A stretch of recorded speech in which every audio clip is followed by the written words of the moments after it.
আচ্ছা, এখানে কি সিনেমা চলে? হ্যাঁ, সিনেমা চলো, কিন্তু এখন চলছে না। এমনিতে সকালে দেখানো হয়, কিন্তু আজকে বিকেল। একটা কথা বলতে পারি আপনাকে? আপনি পর্দার বাইরে কি করছেন? কিসের পর্দা? মানুষ নায়িকা দেখে পর্দার ভেতর, কিন্তু আমি দেখছি বাইরে। আমাকে আপনার নায়িকা মনে হচ্ছে? মজা করছেন না? বলছো কেন বাবু? আপনি অনেক সুন্দর, গোলাপের মতো সুন্দর। ভালো বলেছেন। আজ আসি। আপনার পরিচয়টাই তো জানা হলো না। আমার নাম মীরা, এই শহরেই থাকি, ভাইয়ের বাসায় ছাত্র পড়াই। আপনি যাকে নায়িকা ভেবেছিলেন সে আসলে সামান্য শিক্ষিকা মাত্র। আমি রাফসান, আর এই হলটা আমার দাদারই। বাইরে থেকে পড়াশোনা করে আসার পর এই হলটার দায়িত্ব আমি নিয়েছি। আচ্ছা, কিছু মনে না করলে আপনাকে একটা কথা বলতে পারি? আপনার নাম্বারটা কি আমি পেতে পারি? অথবা আপনার ফেসবুক আছে? ফেসবুক নেই, কিন্তু অফুরন্ত সময় আছে।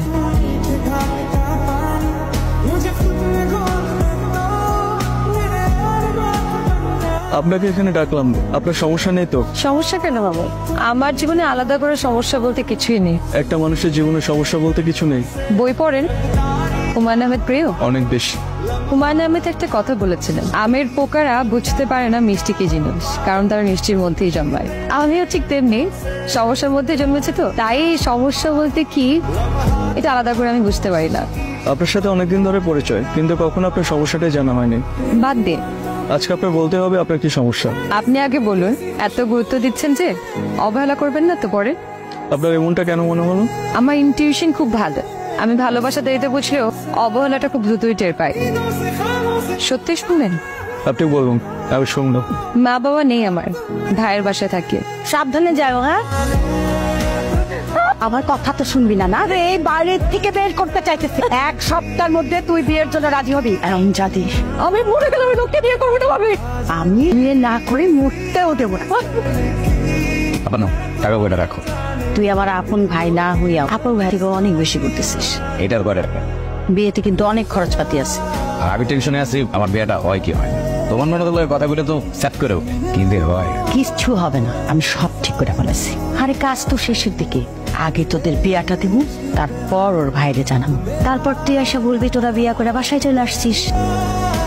মীরা, ঘর থেকে আরেক ঘরে আসতে এত সময় লাগে? টিউশনে চলে হচ্ছিলাম। আজকে আসার সময় আমার সাথে দেখা করে আসবি, আর বাসায় তাড়াতাড়ি আসবি। বাইরে কি করো সেটা আমি ভালো করেই জানি। আচ্ছা, আপনি আমাকে কেন প্রতিদিন ডাকেন বলেন তো? কথা তো এই একটাই, তুমি আমারে পছন্দ করো না। এটা আমি অ্যাপ্রিশিয়েট করি। আসলে আপার দিকে তাকে আপার দিকে তাকে অন্য কাউকে বিয়ে করেন, আমাকে কেন? আজকে কোন পারফিউমটা দিচ্ছ? আমি একটু গ্রামের বাড়ি যাবো, দেখি জায়গাটা একেবারে বিক্রি করে আসা যায় কিনা। জায়গাটা যদি বিক্রি করে ফেলতে পারি, টাকা পয়সা দিয়ে মীরাকে বিয়ে সাথে দিয়ে। এইটা একটা ভালো সিদ্ধান্ত নিস। আর আসতে 2-1 দিন লাগতে পারো। সাবধানে থেকো। হ্যাঁ, সাবধানে যাও। বলেন না কবুল। কবুল বল। শুভ কাজে এরকম দেরি হইলে হয়। এই কবুল বলো, কবুল বলো। আপনি তো কাজী সাহেব, আপনি দেখতে পাচ্ছেন আমাকে জোর করে বিয়ে দিচ্ছে। তো আজকে কবুল বলছে।